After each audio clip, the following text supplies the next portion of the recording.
Nous sommes en juillet et c'est notre 9e mois à la ferme.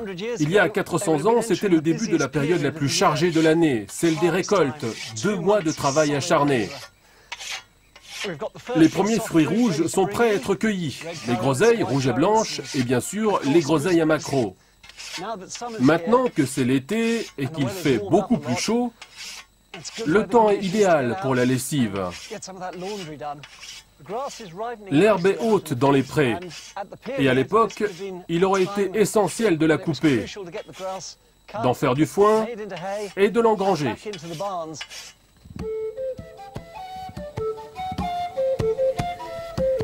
Le plus grand défi du mois de juillet, c'est la fenaison.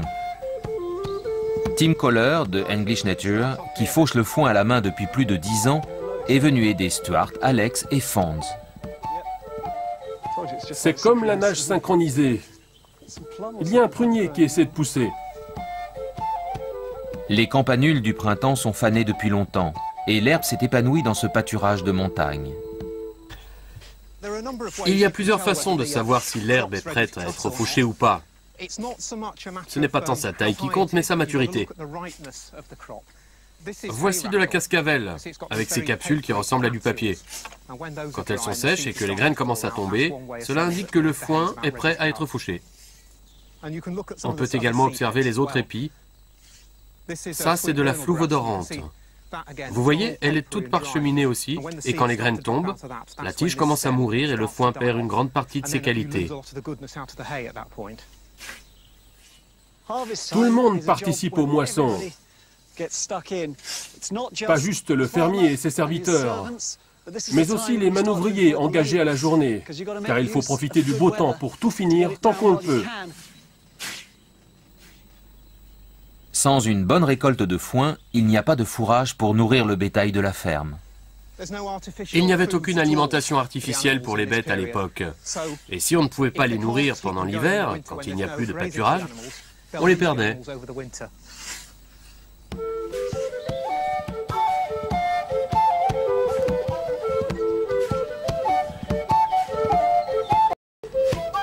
Fonz et Alex n'ont jamais fait les foins avec des outils d'époque. Il leur faut du temps pour perfectionner leur technique.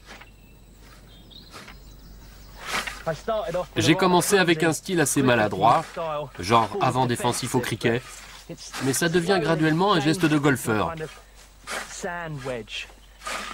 J'essaie de garder la lame au ras du sol et parallèle pour obtenir un balayage bien régulier.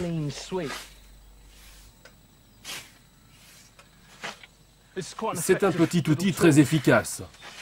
L'idée, c'est de bien éparpiller l'herbe, et plus les dents sont larges, plus ça s'étale. Et quand c'est bien étalé, ça sèche plus vite. J'ai bien failli perdre un ou 2 membres en restant derrière lui. Au début, j'ai été obligé de danser une sorte de gigue écossaise autour de la lame de Sappho. Après 5 heures de fauchage, les garçons ont fait environ un tiers de leur pré de 2 arpents. Les manuels agricoles de l'époque estiment qu'un faucheur d'expérience aurait été capable de le terminer dans la journée. Je commence à avoir mal au rein. Parce que tu l'utilises comme un pivot. À table! Sous le règne de Jacques Ier, les faucheurs étaient payés environ 10 pennies par jour. 2 pence de plus que ce que recevait un ouvrier agricole. Mais c'était une longue journée, de 5 heures du matin jusqu'au coucher du soleil, avec juste 1 heure pour manger. Il est bon ce fromage. J'en prendrai un bout. Ce n'est pas comme le pensum des tondeurs. Comment ça s'appelait déjà, la potion? Le pensum. C'est de là l'ordinaire. Tu commences à en boire, ça te coupe les jambes. Alors que le soir tombe, les garçons sont loin d'avoir fini. Les longues journées d'été leur permettent de faucher encore longtemps.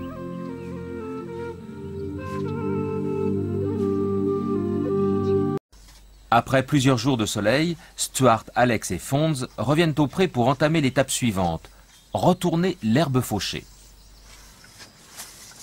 Je l'ai étalée partout. Il faut juste la remuer. C'est encore vert dessous. Oui. La fenaison, en gros, c'est la dessiccation du foin. On le fait sécher pour que les substances chimiques et biologiques cessent d'agir. On l'étale sur toute la surface du pré pour qu'il sèche complètement.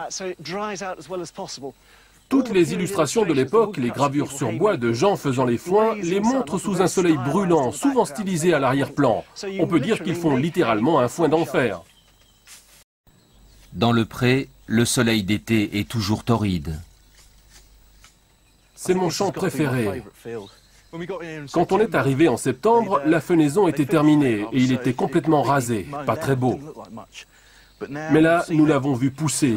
Il a été couvert de neige. On a fait une bataille de boules de neige ici. Et maintenant, on y passe toute la journée pour faire les foins. Ce n'est pas très fatigant physiquement, mais la technique n'est pas facile à maîtriser. Dans le pré, c'est la fin d'une longue journée. La fenaison s'est bien passée et jusqu'à présent, le temps a souri à notre équipe. Dans le pré, le foin est bien sec. Alex et Fonz le rassemblent en melon, prêt pour le transport. On a bien fait de l'étaler dans les rangs et de le retourner de temps en temps. C'est beaucoup plus facile quand on fait des rangées.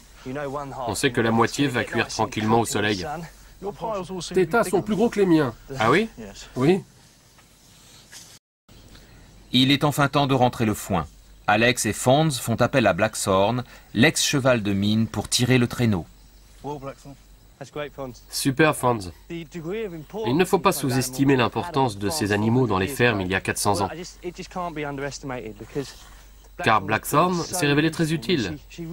Elle est notre tracteur, notre remorque, notre Land Rover. Elle fait à peu près tout à la ferme. En avant!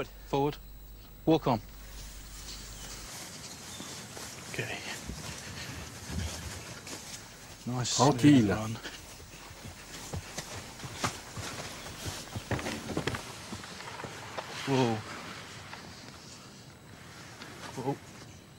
Avec plaisir. Alors je monte. La première grande récolte de l'équipe se solde par un succès bien mérité. Le foin est tissé au-dessus de l'étable.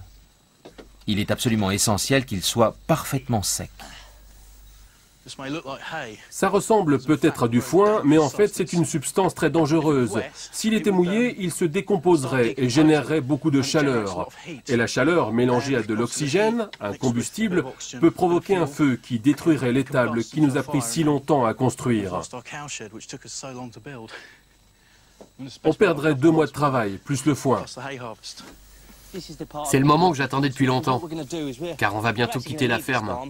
Après avoir construit cette étable, posé un toit de chaume dessus et rempli le grenier. Nous allons la quitter avec une bonne provision de foin pour l'hiver prochain. Et j'en suis vachement content.